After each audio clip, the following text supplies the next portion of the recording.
Morning twelfth commerce. थोड़ा network problem की वजह से आज क्लास अपन जूम पर नहीं पढ़ पाए।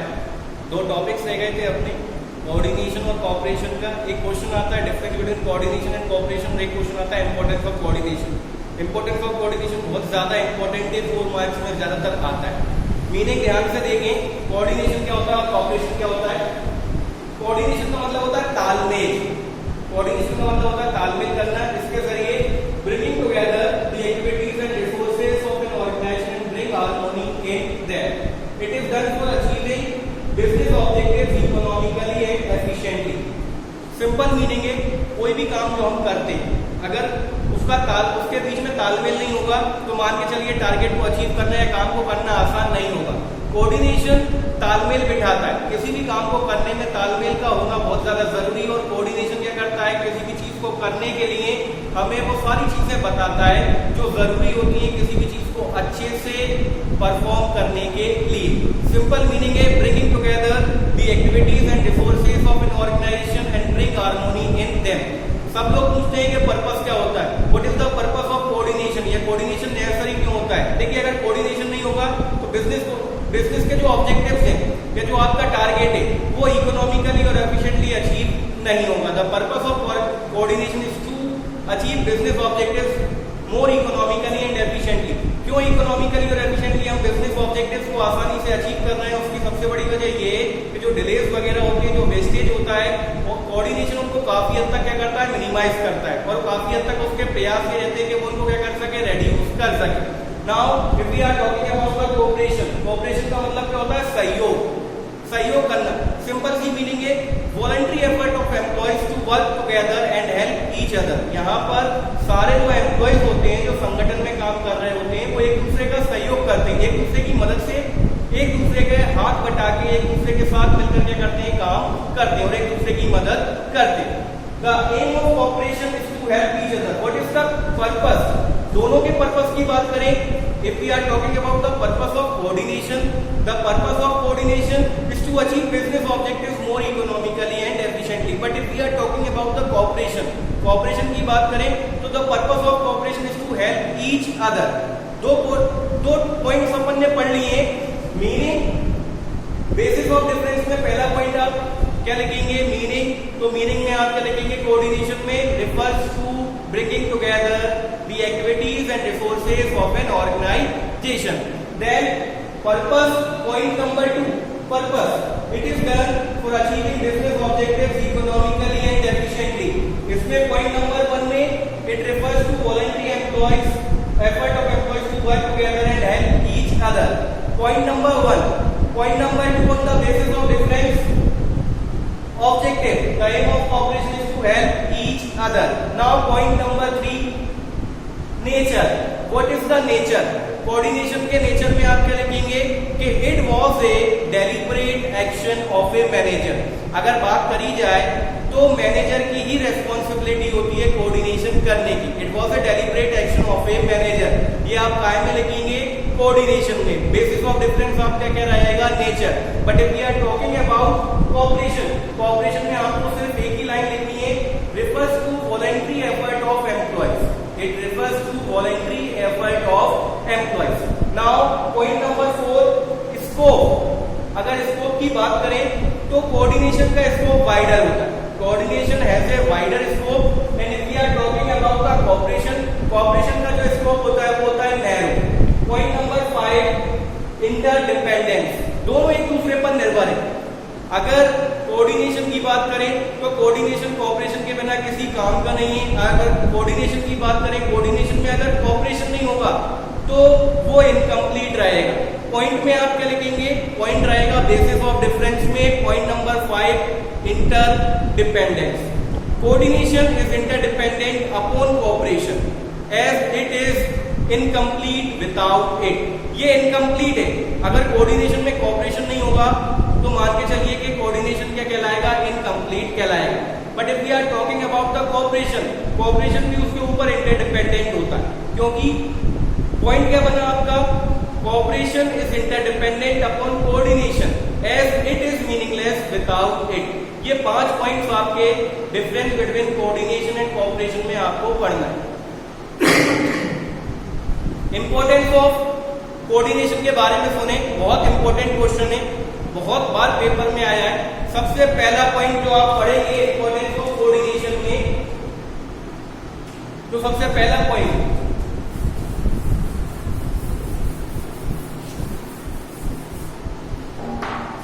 Number 1, importance of coordination.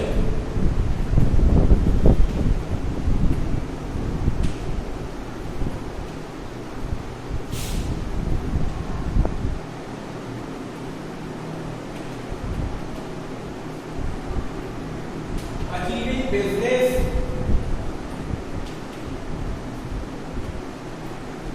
business objectives easily. Point number 1, importance of coordination में पॉइंट नंबर 1 जो रहेगा वो रहेगा अचीविंग बिजनेस ऑब्जेक्टिव्स इजीली। इसका कंटेंट सुने, पॉइंट बहुत ज्यादा सिंपल है। वो ये कह रहे हैं कि कोऑर्डिनेशन बिजनेस ऑब्जेक्टिव्स को अचीव करने में काफी ज्यादा मदद करता है। क्या बड़ी आसानी से कोऑर्डिनेशन के जरिए हम बिजनेस के ऑब्जेक्टिव्स को क्या कर लेते हैं, अचीव कर लेते हैं। कैसे, ध्यान से सुने। Coordination helps an organisation to minimize the rivalries, conflicts, delays and other organizational problems. Full stop. It ensures smooth working of an organization. Therefore, coordination helps an organization to achieve business objectives more economically and efficiently. ये पहला point था।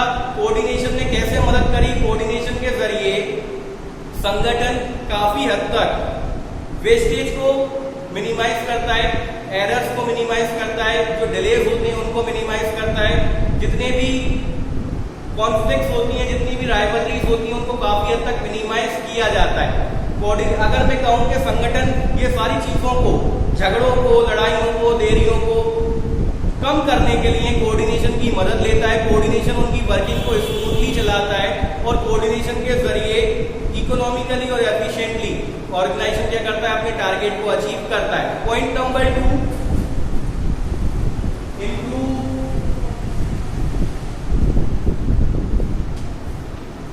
improve goodwill of the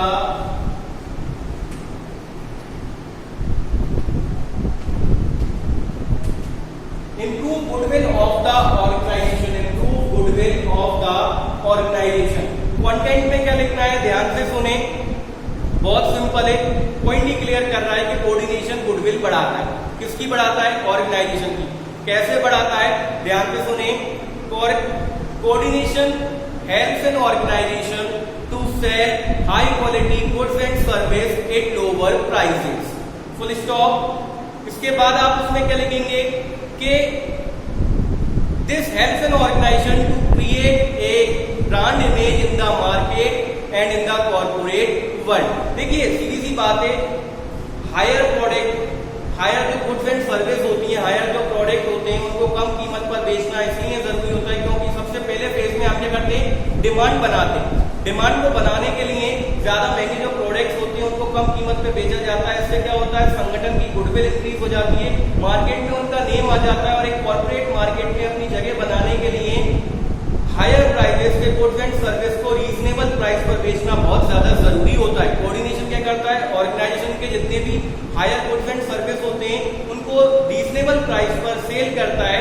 इससे फायदा क्या होता है कि goodwill उनकी इंक्रीज हो जाती है। This improves the goodwill of the organisation and helps an organisation, ये ऑर्गेनाइजेशन की मदद कर रहा है to create a name and a brand image in the market and in the corporate world. Third point देखिए,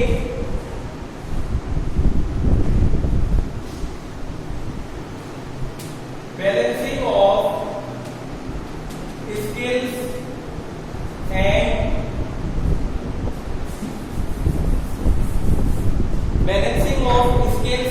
एबिलिटीज।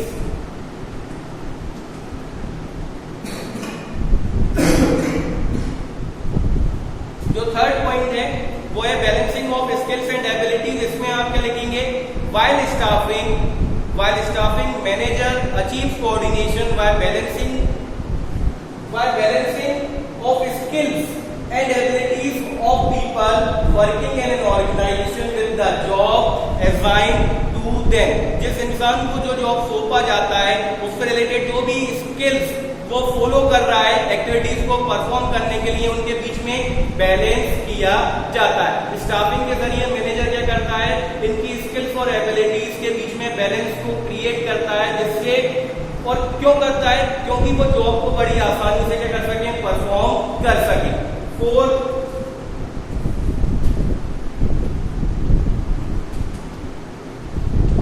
कोऑर्डिनेट बिटवीन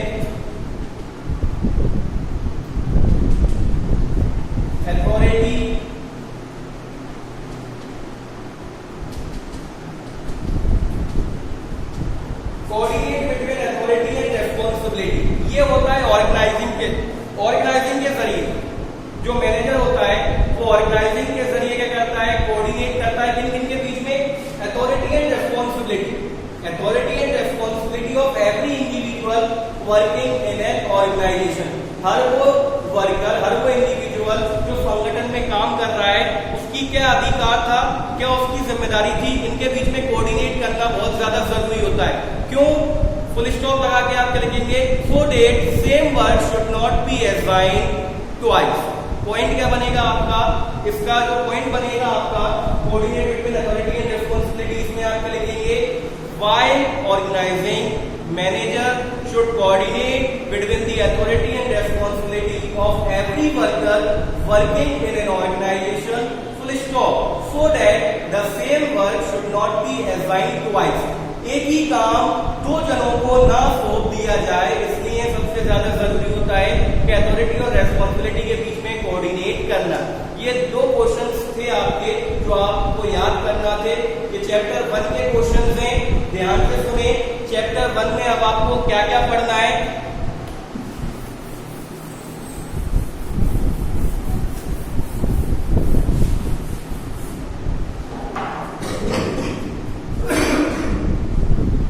सबसे पहला जो चैप्टर 1 में आपने क्वेश्चन पढ़ा था वो पढ़ा था डिफरेंस बिटवीन मैनेजमेंट, एडमिनिस्ट्रेशन और ऑर्गेनाइजेशन।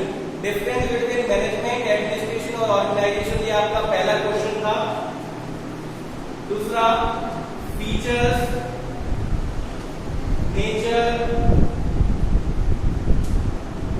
And characteristics.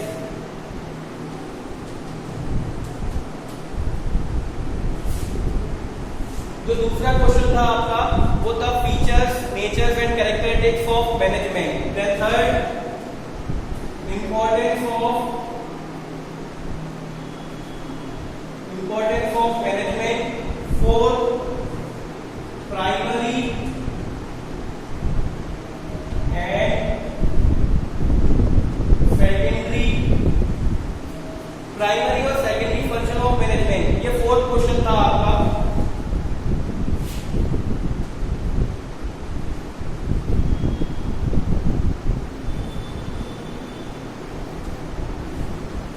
जो फिफ्थ क्वेश्चन है आपका वो है इंपॉर्टेंस ऑफ कोऑर्डिनेशन।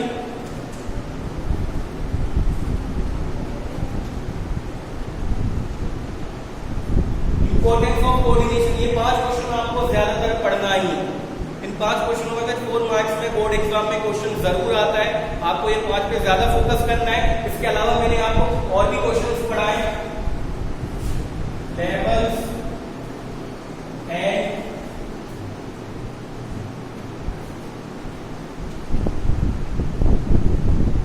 लेवल्स पढ़ाए आपको, टॉप, मिडिल और लोअर, उन तीनों के फंक्शंस मैंने आपको पढ़ाए, वो भी आपको पढ़ना है। और लास्ट क्वेश्चन जो है डिफरेंस बिटवीन कोऑर्डिनेशन और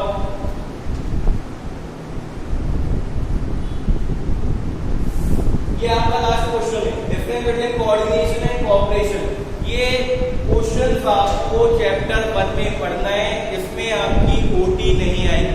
पॉजिटिव पॉइंट आपके साथ ये कि चैप्टर 1 में ओटी आपको नहीं आती, सिर्फ 4 मार्क्स के 2 क्वेश्चंस आते हैं। और 4 मार्क्स के 2 क्वेश्चंस में सबसे पहला जो क्वेश्चन हमने पढ़ा था वो पढ़ा था difference between administration, management and organisation. जो सेकंड क्वेश्चन पढ़ा था वो पढ़ा था अपन ने features, natures and characteristics of management. Third question जो पढ़ा था वो पढ़ा था importance of management, fourth primary और secondary function of management, fifth difference between coordination and cooperation, sixth importance of coordination, और लेवल्स पढ़े थे। लेवल्स में हमने तीनों फंक्शंस पढ़े थे, टॉप के भी फंक्शंस पढ़े थे, लोअर के भी पढ़े थे और मिडिल के भी पढ़े थे। चैप्टर 1 का था आपका पूरा। चैप्टर 2 अपन कल से स्टार्ट करेंगे। ये ध्यान से अच्छे से समझें आप और इसके क्वेश्चंस जो आपको बताएं इनको अच्छे से पढ़ें।